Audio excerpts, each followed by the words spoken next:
안녕하세요. 인생한방입니다. 오늘 분석할 종목은 유로화, 유로화에 대해서 알아보면 좋을 것 같고요. 저희 구독자님이 한 달 전쯤에 저한테 댓글로 요청하셨던 종목이에요. 사실은 저도 올해 만약에 코로나가 터지지 않았다면 제가 이 지금 유튜브를 하고 있지 않았을 것 같고요. 지금쯤은 아마 세계 일주를 하고 있지 않을까. 제가 10년 동안 준비를 했던 거예요. 10년 동안 마일리지, 대한항공 마일리지 모아가지고 지금 비즈니스로 지구 한 바퀴 돌 수 있는 마일리지 모아놨거든요. 10년 동안 모은 거예요. 가치로 따지면 한 600만 원 넘는 것 같아요. 그래서 비즈니스로 제가 세계 일주를 지구를 한 바퀴 돌 수 있는 그런 마일리지도 모아놨고요. 그리고 아마 유튜브를 만약에 지금 하고 있다면 지금 여러분한테 하고 있는 이런 주식이나 뭐 이런 게 아니고 아마도 세계 일주 관련된 유튜브를 하고 있지 않을까. 왜냐하면 제가 좀 고대사 쪽을 좋아하기 때문에 세계 일주는 고대사 관련된 그런 유적지 위주로 문명들 위주로 이렇게 돌 생각이었어요. 그래서 고대사 공부도 같이 하면서 여행 얘기도 같이 하면서 이렇게 이제 어, 여행 유튜브 여행 유튜버가 되어 있지 않았을까 그런 생각이 드는데 코로나로 인해서 어쩌다 보니까 유튜브를 제가 생각했던 거는 그쪽이었거든요. 고대사 문명 관련된 그런 거였는데 어쩌다 보니까 이제 뭐 주식을 하고 있네요. 사람 앞날은 알 수가 없는 거예요. 어쨌든 자 다시 돌아가세요. 유럽 여행 가실 분, 그 다음에 최근에 이제 경제에 대해서 관심이 있으신 분들 관심 있게 보시면 좋을 것 같고요. 제가 분석을 하다 보니까, 예, 뭔가 좀 내가 알고 있던 뭔가가 잘못됐을 수도 있겠다, 이런 생각이 들었어요. 저도 처음에는, 이상하네? 이렇게 생각을 했고, 두 번째는, 내가 알고 있던 게 이게 아닌가? 그런 생각을 했어요. 그래서, 경제 관련돼서 굉장히 관심 많으신 분들은 저랑 같이 이렇게 영상 끝까지 보시면서, 예, 한번 생각해 볼 만한 하지 않을까 그런 생각이 들었습니다. 일단 세계 일주 못 가는 거는 어쩔 수 없고 가긴 갈 거예요. 무조건 갈 거예요. 어떻게 내가 준비한 건데 꼭 갈 겁니다. 자 다시 자 내용을 돌아가세요. 제가 지금 뭘 한 거냐면 금리를 비교를 한번 해봤어요. 예, 처음에 찾았던 건 유럽이거든요. 유럽 금리가 어떻게 되나. 이걸 보다가 제가 이거 내가 생각한 거좀 다른데? 얘네 왜 이러고 있지? 이게 첫 번째 저희 질문이었어요. 지금 현재 마이너스 0.5%예요. 그리고 7월 21일부터 이제 1차적으로 올리기 시작하는데 얼마씩 올리냐면 0.25를 올릴 가능성이 높대요. 그리고 연내 올해 안으로 0.25%두 번을 더 해가지고 최종적으로 연말까지 올해 이제 0.25%가 된다. 라고 얘기가 나와 있었어요. 그러니까 지금은 마이너스 0.5%고 연말까지 0.25%가 된다. 그러면서 저의 첫 번째 질문이 뭐냐면 정말 이렇게 안 올려? 우리가 너무 익숙한 거죠. 그러니까 미국에서 계속 금리를 뭐 0.5% 올리네, 0.75% 올리네 이렇게 얘기를 하고 있으니까 우린 그게 너무나 당연하다고 생각했는데 유럽 애들이 이러고 있는 거야. 전혀 다르잖아요, 결이. 그래서 처음에는 뭐 했냐면 이상하다? 정말 이래도 돼? 왜냐하면 지금 물가 상승으로 인해서 지금 가장 피해를 받고 있는 것은 제가 볼 때 유럽인 것 같아요. 기름값 엄청 올랐을 것이고 우리는 뭐 쌀이라도 먹지만 얘네들은 밀가루 소비가 엄청 높잖아요. 밀가루 원재료가 3배 올랐어요. 네, 3배로 올랐기 때문에 괜찮겠어 이런 생각이 들어서 물가 상승을 봤더니 4월 달에 7.5%가 나왔어요. 엄청 오른 거예요, 이거. 엄청 오른 거잖아요. 7.5%까지 올라와 있는 상태에서 얘네가 지금 금리 인상의 스케줄을 이렇게 잡고 있다고? 그러면서 기사 내용에 보면 매파로 바뀌고 있다. 뭐 이런 기사를 쓰셨더라고, 누가. 이게 매파인가요? 여기서 제가 첫 번째 질문이 들었어요. 첫 번째 의문이 뭐였냐면, 야, 유럽 너 이렇게 해도 괜찮아? 아무리 니네 기축통화라서 우리랑은 입장이 좀 다르죠. 예, 우리는 이제 미국이 올리면 같이 따라가야 되는 나라고, 안 그러면 그 자본 유출이 일어나니까. 예, 그게 무서워서 우리는 따라가야 되는 나라고, 유럽이나 일본 같은 경우는 기축통화기 때문에 외환 위기가 없어요. 그래서 얘네들은 자기 나름의 어떤 그런 정책을 가져갈 수는 있거든요. 그렇긴 하지만 너무 다르잖아요. 물가는 똑같이 올랐거나 아니면 더 올랐을 텐데, 더 올랐을 텐데, 유럽은 이렇게 간다고? 5월 달도 아니고 6월 달도 아니고 7월 달에, 7월 말에 0.25. 연내 두 번 더. 그래서 결국은 0.25가 된대요. 우리가 너무나 익숙한 미국 보자고요. 현재 지금 1이고요.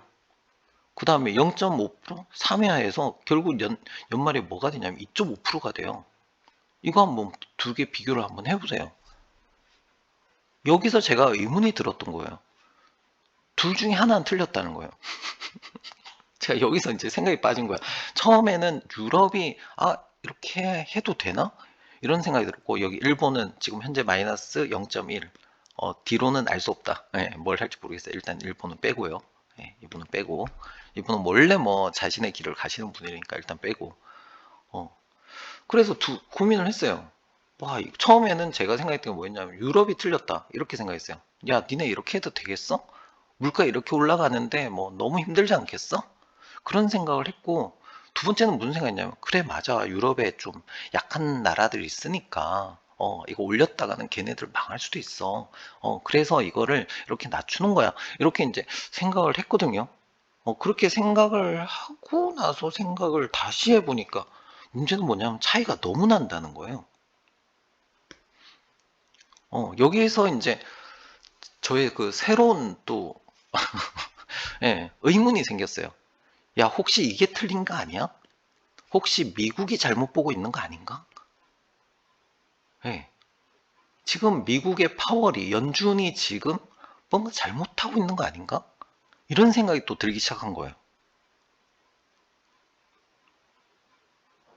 자, 다시. 자, 예를 들어서요. 애가 아파요. 애가 아픈데, 막 아파. 막 토하고, 막, 애가 정신을 못 차려. 예. 아프다 그래. 맨날 아프다 그래.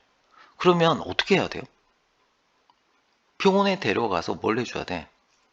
진단을 받아야죠. 진단을 받고 어디에 문제가 있어서 그런 게 나오는지 그걸 찾아야 되잖아요. 원인을 찾아서 그 원인에 맞는 약을 먹든지 뭐 수술을 하든지 뭔가를 해야 되잖아요. 어. 근데 집에서 뭐만 주면 야, 너 아프지? 근데 일단 좀 많이 아파 보인다. 그러니까 오늘은 이거 진통제 한 알만 먹어. 어. 엄마 조금 좋아졌어. 근데 증세가 남아 있어. 그랬는데 다음날 더 나빠졌어요. 그럼 뭐라 그래? 야, 그럼 오늘 진통제 두 알 먹어. 어. 근데 좀 좋아지는 것 같더니 또 더 아프대. 야, 그러면 진통제 지금 열알을 한번 먹어봐. 혹시 이게 아닌가라는 생각이 드는 거예요, 제가. 자, 다시. 물가가 오른 원인이 뭐죠? 물가가 오른 이유는 코로나하고, 그 다음 뭐, 전쟁이잖아요. 그 다음에 중국 봉쇄. 그 다음에 코로나로 인해서 외국인 노동자가 다 자기 집으로 돌아가서 돌아오지 않으니까, 미국 내에서 뭐가 생겨? 임금이 계속 올라가는 거죠. 예. 그 걔네들 돌아오면 다시 떨어질 거예요. 예, 그럴 건데, 원인이 그게 아니잖아. 지금 물가가 오르는 이유가 그게 아니잖아. 물가가 오르는 이유는 따로 있는데 지금 미국은 뭐만 하고 있어? 금리만 올리고 있잖아요. 제가 좀 이걸 보면서 걱정스러웠던 게 뭐였냐면 병의 근원적인 문제가 해결되지 않은 상태에서 지금 미국에서 어떻게 보면 더 강한 진통제를 주고 있는 게 아닌가. 그게 왜 문제가 되냐고 물어보실 것 같아요. 야, 그렇게 하면 물가가 떨어지긴 하겠지. 근데 진통제는 뭐가 있어요? 내성이라는 게 있어요. 내성. 어. 왜냐하면 처음에는 한 알, 그 다음엔 두 알, 안 먹히니까 그 다음엔 다섯 알, 열 알, 이렇게 가야 되잖아요. 제가 걱정하는 거 그거죠. 만약에 유럽이 틀렸다면 상관없어요. 왜냐하면 유럽도 같이 금리 인상 해버리면 되니까. 야, 미안, 내가 잘못 봤어. 더 올릴게. 이렇게 하면 되는 문제잖아요. 근데 만약에 미국이 이렇게 올리고 있는 게 이게 어떻게 보면 연준의 잘못된 판단일 수도 있겠다라는 생각이 들기 시작하는 거라는 거죠. 왜냐하면 올해 이제 미국에 선거가 있으니까 정치적으로 이게 일시적으로 찍어 눌러서 물가를 잡으려고 하는 어떤 게 아닐까. 진통제를 쓰고 있는데 이게 만약에 이 진통제가 내성이 생겨서 더 이상 효과가 없다면 그때는 어떡할 거냐는 얘기죠. 카드가 없잖아요. 그럼 더 강하게 0.5, 0.75 이렇게 하는데 뭐 갑자기 5 이렇게 할 수는 없잖아요. 제가 볼 때 이것도 굉장히 강한 진통제거든요. 0.5, 0.75 어마어마한 진통제예요. 이거 진통제 계속 맞으니까 어떻게 돼? 물가가 조금 떨어지긴 하지만 안 먹히잖아요. 대신에 뭐가 죽어? 진통제를 과도하게 섭취를 하기 시작하니까 주식시장이 죽어버리는 거잖아. 지금 계속 폭락을 해버리고 있는 거잖아요. 네.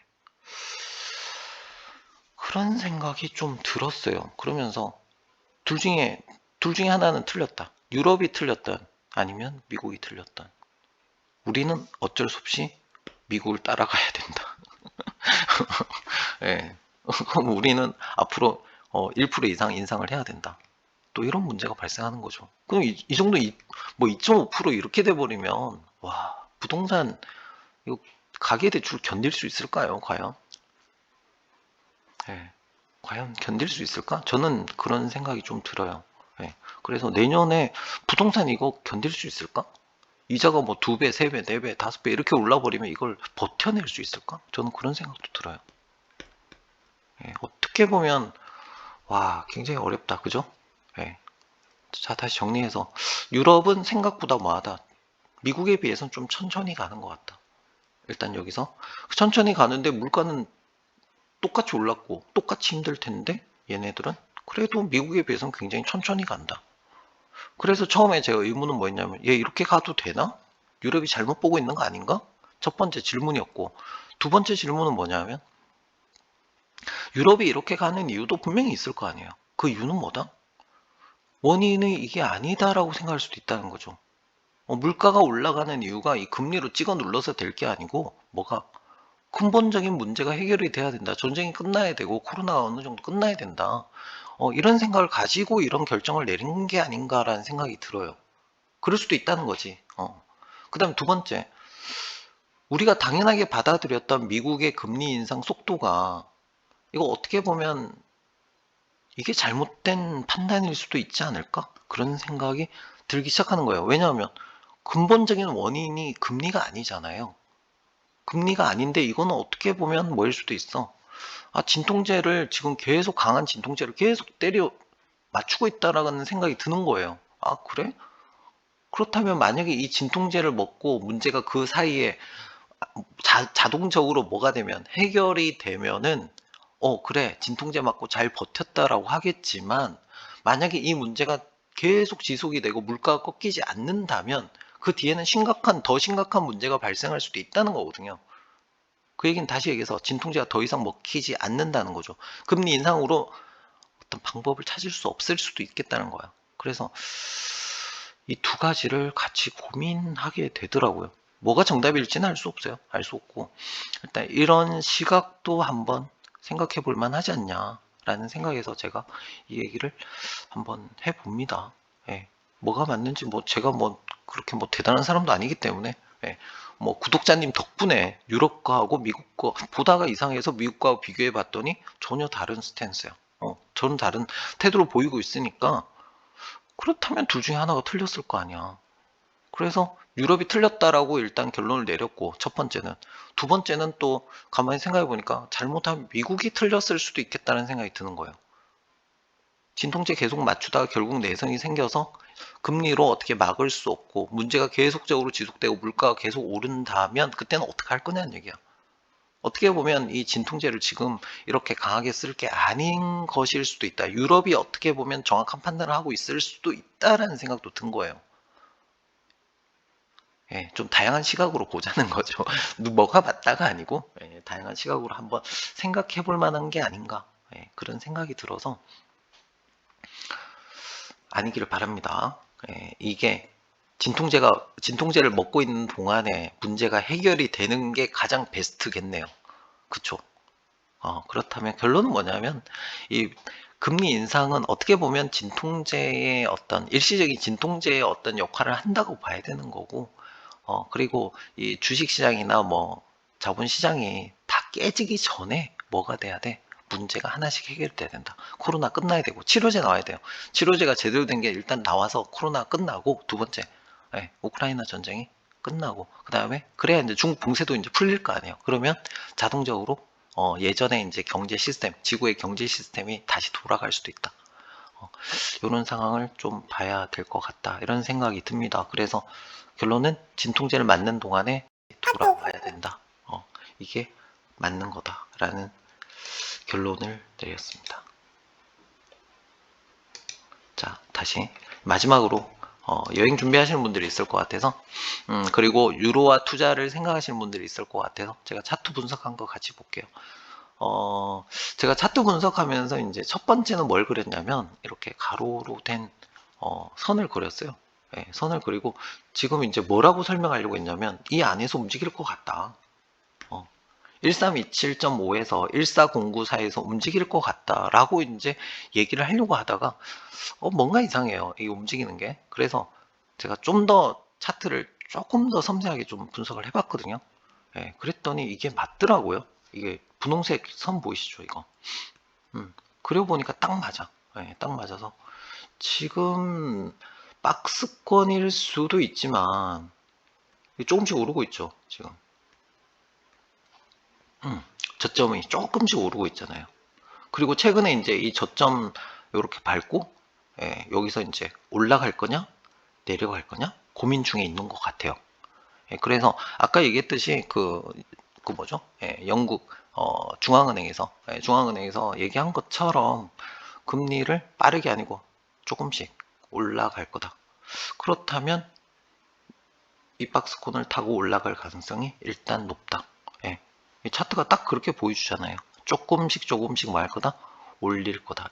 이 박스권을 타고 조금씩 천천히 오르지 않을까? 그런 생각이 들고요. 그래서 1409가 1차 고점, 그 다음에 1472가 2차 고점. 지금 한국 원화가 지금 약세잖아요. 달러 엄청 오르고 있거든요. 이미 1280을 넘었더라고요. 83가 그렇더라고요. 이게 1280이 한국은행에서 이제 개입하는 금액이에요. 근데 1284까지 간 거 보니까 제가 볼 때 개입을 안 하는 것 같아요, 지금. 한국은행에서. 개입을 해야 되는데, 이거 어떻게 방법이 없다? 한국은행 고민이 굉장히 깊어지고 있는 것 같아요, 지금. 이걸, 위로 올라가는 걸 그냥 용인할 것이냐, 말 것이냐를 좀 고민하는 것 같아요, 제가 볼 때. 그래서, 이렇게 타고 올라가. 그러면 1차 고점은 1409. 그 다음에 2차 고점은 1472. 여기까지 일단 보셔야 될 것 같아요. 지금 분위기로는 1472까지 보셔야 되고 이 위로는 잘 모르겠다. 여기까지는 일단 생각 안 하는 게 좋을 것 같고 여기 가면 여행 안 가야 돼요. 여행 못 가요. 저도 세계 일주 포기해야 돼요. 너무 비싸. 못 가. 이렇게는 안 간다. 안 가야 됩니다. 네. 그래서 1차 고점은 1409, 그 다음에 2차 고점은 1472. 이렇게 보시면 될 것 같아요. 서서히 올라갈 것 같다. 그렇게 보시면 될 것 같고, 단기로 유럽을 가야겠다. 이렇게 생각하시는 분은 1327.5. 여기서 사시면 될 것 같아요. 단기로 뭐, 한 달 안에 갈 것 같다. 그러면 이거 기다렸다가 사시든지, 이렇게 하시면 될 것 같고, 좀 장기적으로 뭐, 내년 정도? 유럽을 준비하고 있다. 그러면 1, 2, 8이 여기까지 내려와 준다면 죄송합니다. 이제 방송만 하면 목이 아파요. 1, 2, 8위까지 내려와 준다면 이제 뭐 내년 정도에 그러면 여기 내려와 줄 때 딱 그때 사시면 좋을 것 같고 그 다음에 난 장기로 좀 싸게 사서 투자의 개념으로 들고 있고 싶다. 그러면 이때 사지 마시고 1190 그냥 기다리시면 돼요. 1190 여기 기다렸다가 뭐 1200 1200 정도 됐을 때 그때부터 이제 보고 기다리면 되죠. 기다렸다가 1190 되면 그때 가서 사고 그리고 나서 언제 뭐 1409 정도에서 팔면은 꽤 괜찮죠 이거. 그래도 한 10%? 한 12, 13, 12, 3% 정도 되잖아요. 그렇게 하니까 괜찮은 수익 나오죠. 원래 그 환율은 그 외환 투자는 그렇게 큰 수익 안 나요. 큰 수익 안 나기 때문에 대신에 이제 안전하기는 하죠. 크게 변동 안 하니까. 안전한 반면에 큰 수익이 안 나요. 그래서 진짜 저점에 사서 높은 고점에 팔아도 얼마 차이 안 나잖아요. 그래서 이제 금액을 크게 하시는 거예요. 환율 투자하시는 분은. 외환 투자하시는 분들은 뭐 몇 억 이렇게 하시는 거고, 그래도 뭐 여기 오면은 살 필요는 있죠. 1190 정도 되면 사도 괜찮죠. 여기는 사놨다가 뭐 10몇 프로라도 그게 어디예요. 그쵸? 괜찮죠. 그렇기 때문에 1190 언제 올지 모르지만 기다리시면 온다. 그리고 뭐 엔화 같은 경우도 제가 저점 잡아드렸잖아요. 그때 저점 딱 와서 제가 잡아드렸는데 그리고 나 조금 오르더라고요. 뭐 괜찮은 가격이었거든요. 그때. 그래서 이제 그때 때맞춤 제가 그걸 올렸던 거죠. 어쨌든 그렇습니다. 자, 결론적으로 차트는 유로화는 조금씩 오를 것 같다. 이게 일단 저희 기본적인 생각이고요. 그 다음에 본인이 왜 필요한지에 따라서 매수 가격 정하시면 될 것 같아요. 뭐 당장이 필요해? 그러면 1327.5 여기서 사시면 될 것 같고요. 그 다음에 난 좀 있어야 갈 것 같아. 그러면 기다렸다가 1282 정도에서 사시면 괜찮을 것 같아요. 나쁜 가격 아니고. 그 다음에 나는 투자야. 난 투자 개념으로 좀 진짜 쌀 때 사고 싶어. 그러신 분은 1190에 1190에 여기서 사시면 될 것 같아요. 고점은 제가 두 개 잡아드렸고 여기 올라가면 절대 안 돼요. 여기 올라가면 큰일 나요. 여행 못 가요. 우리 유럽 너무 비싸서 못 가고 저 세계 일주 포기해야 돼요. 자, 어쨌든 이렇게 정리하면 될 것 같고요. 오늘 구독자님 덕분에 유로화에 대해서 좀 알아봤는데, 저도 좀 많은 생각을 하게 만들었어요. 유럽중앙은행이 왜 이런 결정을 할까? 얘가 잘못된 건가? 그리고 나서 미국하고 비교해 봤더니, 차이가 너무 나. 그렇다면, 유럽이 틀린 거야? 미국이 틀린 거야? 여기에 대한 고민이 빠졌던 거예요. 처음엔 유럽이 틀렸다? 그랬는데, 어떻게 가만히 생각하니까, 미국이 틀렸을 수도 있고, 아니면, 미국이 잘못하면 진짜 무서운 길로 가고 있을 수도 있다. 그런 생각도 들었어요. 네. 만약에 이게 정말 근원적인 문제가 장기적으로 간다면 진짜 큰 문제가 될 수도 있겠다. 금리로 못 막으면 어떡하냐고요. 더 이상은 총알이 없다는 거야. 뭘 할 수 있는 게 없다는 거죠. 그때 가서는 너무 힘들어질 수도 있겠다. 그걸 걱정해서 유럽에서 좀 천천히 가는 게 아닌가?